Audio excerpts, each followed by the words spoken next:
아빠까빨! 간단하게 보고 듣는 인도네시아 뉴스 1월 20일 수요일 시작합니다. 좋아요와 구독 버튼 잊지 마세요. 1월 19일 기준 인도네시아 코로나19 현황입니다. 신규 확진자 수는 전날에 비해 1,365명이 추가된 92만 7,380명. 1일 사망자 최고 수치를 기록한 사망자 수는 308명 추가된 26,590명. 회복자 수는 8,013명 추가된 75만 3,948명입니다. 지역별로는 자카르타에서 가장 많은 신규 확진자가 발생하였습니다. 오늘의 환율 소식입니다. 베체아은행 오늘 오전 8시 기준 US 달러 살 때 14,075루피아, 팔 때 14,105루피아입니다. 루피아 대 하나정부입니다. 하나은행 오늘 오전 10시 기준 매매 기준율 100루피아에 7.86원으로 측정되었습니다. 오늘의 첫 번째 소식입니다. 어제 19일 보고르 찌사루와 푼짝 지역의 뚜구마을에서 돌발 홍수가 발생해 주민 900명이 피해를 입었습니다. 국가재난관리청은 산에서 쏟아져 내린 비와 집중호우로 인해 돌발 홍수가 발생했다고 밝혔습니다.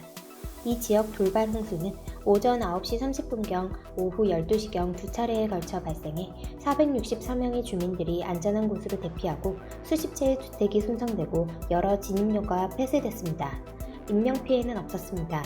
인도네시아 기상청에 따르면 향후 3일 동안 보고르시와 그 주변 지역에 보통에서 강한 비가 내릴 수 있다고 예측했으며 보고르 재난방지청은 주민들에게 발생할 수 있는 재난에 대해 경계하도록 당부했습니다. 다음 소식입니다. 인도네시아 사회보장기관 BPJS 대표이사 아고스는 2020년 코로나19 대유행으로 인하여 대량 해고가 발생하였고 이로 인하여 연금 지불 청구가 급격히 증가하였다고 말했습니다. 총 지불액은 2019년 대비 20.01% 상승한 36조 5천억 루피아입니다. 이를 세부적으로 분류하면 해고로 인한 청구가 250만 명으로 33조 1천억 루피아, 사망으로 인한 청구가 34,700명으로 1조 3,500억 루피아, 재해로 인한 청구가 22만 1,700명으로 1조 5,500억 루피아, 퇴직연금 청구가 9만 7,500명으로 5천억 루피아로 구성되어 있습니다. 한편 2020년 12월 말 연금보험 가입자는 68만 3,700개 회사에 5,072만 명의 근로자가 가입하고 있습니다. BPJS에서는 2017년부터 중소기업 노동자와 비급여 노동자를 위하여 사회보장보험을 제공하여 2020년 12월 말 현재 160만 명의 참가자로부터 연 보험료 3,642억 루피아를 받고 있다고 말했습니다. 또한 2020년 12월 말 현재 외국인 근로자에 대한 연금보험은 가입자 37만 6,600명으로 보험료는 319억 루피아에 이른다고 말하였습니다. 코로나 팬데믹으로 인하여 많은 대량 해고가 이루어졌지만 2020년 한 해 동안 연금보험 신규 가입자가 1,740만 명에 달한다고도 말했습니다. 인도네시아 경제학자들은 2021년을 경제회복의 전환점이 될 것이라고 말하고 있습니다. BPJS는 근로자를 보호하기 위하여 최선의 노력을 기울이고 있다고 아고스 대표이사가 덧붙였습니다. 다음 소식입니다. 통신 및 금융개발연구소 이코노미스트 비마 유디스티라는 작년 코로나19 팬데믹으로 인하여 가장 타격을 받은 업종은 관광 부문이라고 말했습니다.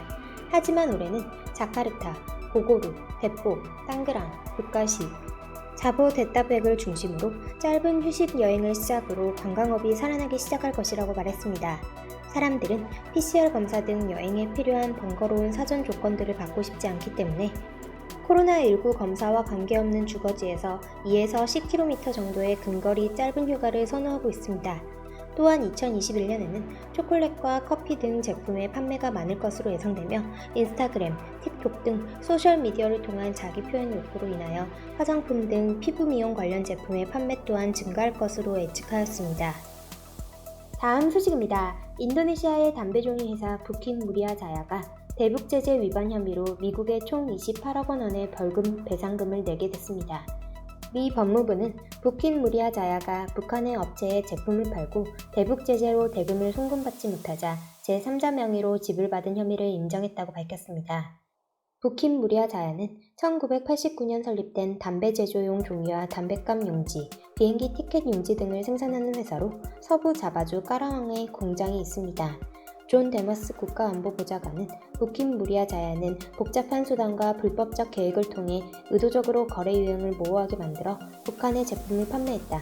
미국 은행들을 속여 대북 제재에 어긋나는 대금을 처리하도록 했다라고 성명을 내놨습니다. 미 연방수사국 FBI는 대북 제재는 국제사회를 보호하기 위한 것이라며 부킨 무리아 자야는 불법 행위를 감추려고 꼼수를 썼지만 FBI와 파트너들이 이를 폭로해 재판에 넘겼다고 설명했습니다. 부킨 무리아 자야는 156만 1,570달러, 약 17억 2천만 원의 벌금을 내기로 하고 기소유예에 합의했습니다.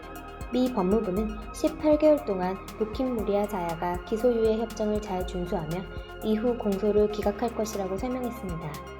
앞서 지난 14일 미국 재무부 산하 해외자산통제국이 먼저 부킨 무리아 자야가 잠재적 민사상 책임을 지기 위해 101만 6천 달러, 약 11억 2천만 원을 내기로 합의했다고 발표했습니다. 해외자산통제국에 따르면 부킨 무리아 자야는 북한의 대성무역 총회사에 담배 종이를 수출한다고 서류에 적었다가 이후 제3자 명의로 바꿨습니다. 부킨 무리아 자야는 제3자 명의로 북한에서 받을 담배 종이 대금 95만 9,111달러, 약 11억 5천만 원을 2016년 3월부터 2018년 5월까지 28차례에 걸쳐 나눠받은 것으로 조사됐습니다. 인도네시아는 최대 규모 담배 종이 회사에 대한 벌금 폭탄 소식을 앞다퉈 보도하고 있습니다. 다음 소식입니다. 주 아세안 한국 대표부가 자카르타 한국국제학교에 동해 표기 고지도를 상설 전시했습니다. 어제 19일 주 아세안 한국 대표부에 따르면 임성남 대사는 이날 자카르타 한국국제학교를 방문해 독일 지도 제작자 피터 쉔크가 1708년에 제작한 아시아 지도를 전달했습니다. 이 지도에는 한국과 일본 사이 바다에 동해 또는 동양해라고 적혀 있습니다.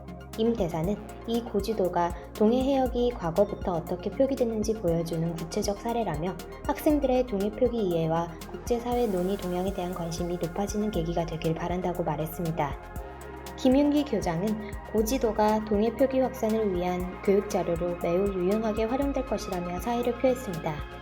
이날 자카르타 한국국제학교에 전달된 고지도는 아세안 대표부가 외교부에서 예산 1천만 원을 지원받아 자카르타 만다린 오리엔탈 호텔 내 골동품 바르텔 갤러리에서 매입한 18세기 고지도 5장 중 가운데 한 장입니다. 2019년 7월 아세안 대표부 윤상욱 공사참사관이 바르텔 갤러리에서 동해 동양해 한국해가 표기된 고지도를 발견하고 임대사에게 건의, 외교부에 매입 예산을 요청해 승인받았습니다. 아세안 대표부는 매입한 고지도를 널리 전시해야 한다고 보고 1번을 한국 대표부 청사에, 2번 지도를 대사관저에, 3번 지도를 인도네시아 가자마다 대학교에, 4번 지도를 자카르타 한국국제학교에 상설 전시했습니다. 5번 지도는 독특하게도 한국과 필리핀이 매우 가깝게 그려져 있기에 주 필리핀 한국 대사관에 전시할 계획입니다. 1월 20일 인도네시아 소식 여기서 마치겠습니다. 유익한 정보 되셨으면 좋아요와 구독 버튼 부탁드립니다. 드리마카시.